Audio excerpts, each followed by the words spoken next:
What's up, guys? So today I'm gonna give you guys my opinion on what I think the pros and the cons are to the Focus ST. I'm gonna start off with the pros, and the first pro I would say would have to be the price. For $30K and or lower, you're getting a lot. You know, you're getting a turbocharged engine, you're getting 252 horsepower, 270 foot-pound of torque. I'd say a lot of torque, and for that price, that's really good. Like, the exterior's nice, the interior's nice, and I mean, what can't you love about that? Another pro I have to say are the seats. They're really nice seats. They're comfortable and really well bolstered. Like, when you take a tight turn, they hold you in. Like, they really do. Like, my body type, they are perfect pretty much. So I'd say that's another pro. Another pro would have to be the low end power. So where I feel the most power is probably second and third gear, and I'll do it right now.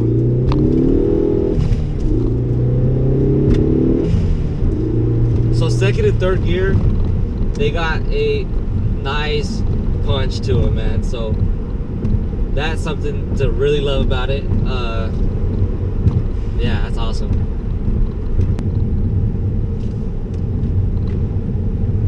Yeah, like, something about this car, like second and third gear, pulls. It really does.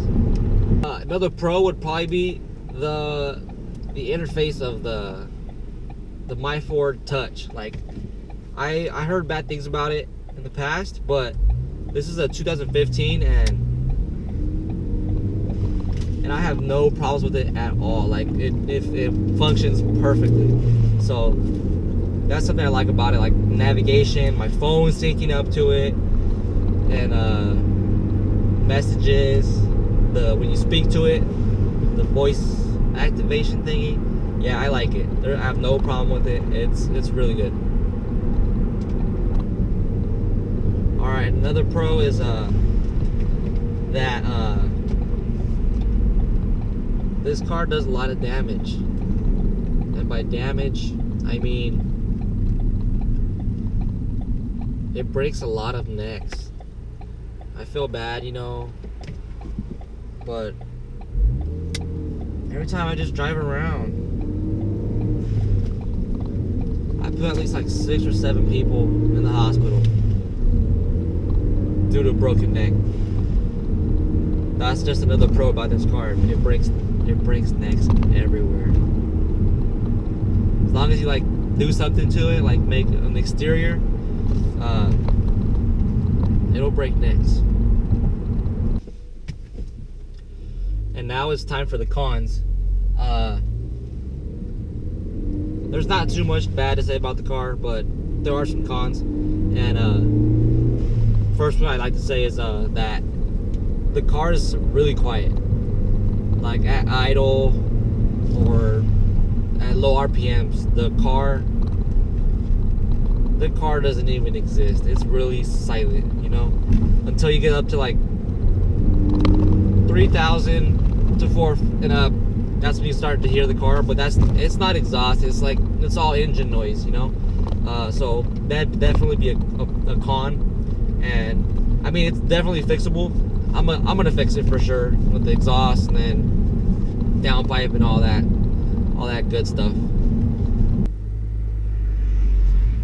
All right, and another con would definitely have to be wheel hop. So I've had fun with the car quite a bit, launching it and stuff, and it takes a couple seconds, like a second or two, for the car to start moving, because the wheel hop is crazy. Like, for the first second and a half or something, the wheels are just bouncing and spinning. That's it. And that's definitely a con. Like, I want to get out the line faster. I know it's front wheel drive, but that's just something I don't like about this car. It can be fixed. I've seen threads about it, how they can fix it, but until I do that, it's definitely going to be a con.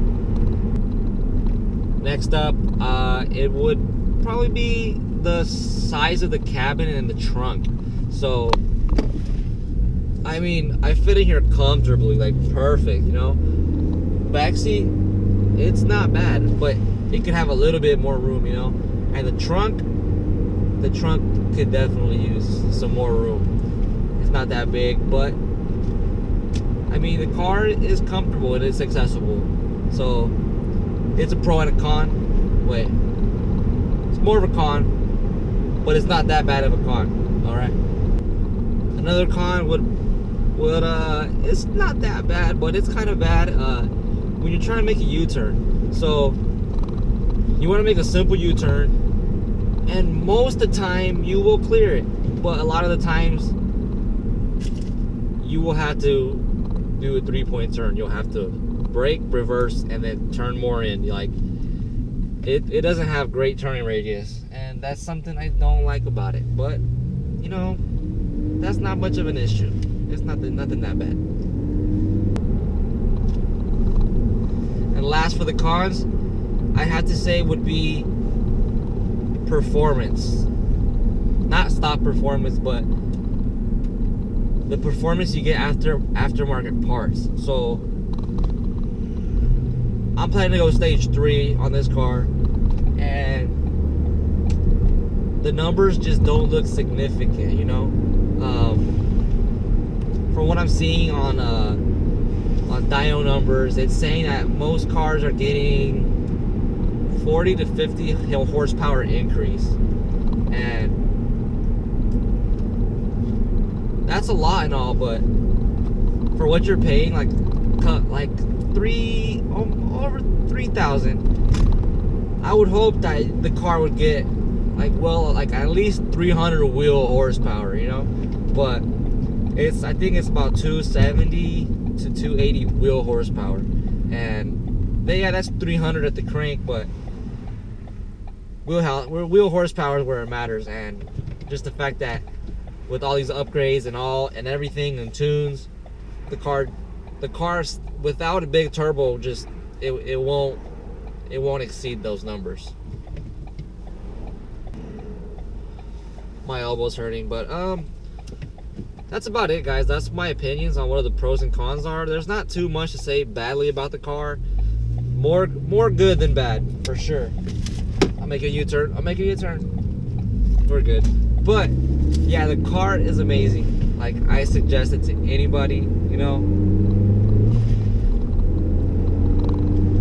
And yeah, it's a great car. So don't let none of these cons change your decision, because there's definitely way more pros than cons. So that's it, guys. And lastly, I'm going stage 1 this week. Well, today actually. So stay tuned, and I'll let you know what I think of that, and if there's a difference at all, hopefully. But stay tuned, guys.